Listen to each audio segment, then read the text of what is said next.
coup, qu'est-ce que vous pensez que ça peut apporter au jazz, ce type d'événement? Le jazz n'est pas médiatique en France et ailleurs, mais aux États-Unis où le jazz a toujours été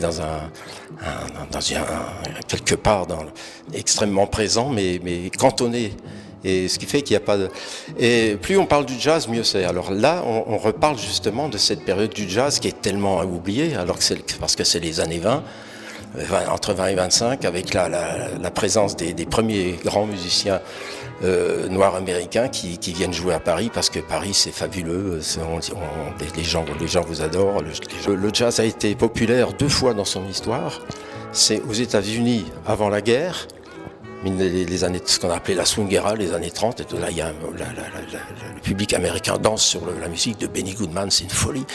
Et la deuxième fois qu'il a été populaire, c'est en Europe après la guerre, à la libération. Donc le Sidney Bechet, Louis Armstrong ont fait des carrières qui ont pris des proportions extraordinaires et puis qui ont marqué définitivement l'histoire du jazz. Voilà.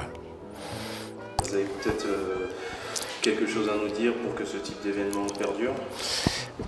Simplement chaque année de faire à chaque fois un événement, et un événement qui va en créer un autre, parce qu'il y aura fatalement une progression dans l'événementiel, parce que par rapport au fait que la chose va s'élargir, et puis il y a même des projets de faire venir un grand musicien américain pour conclure avec cette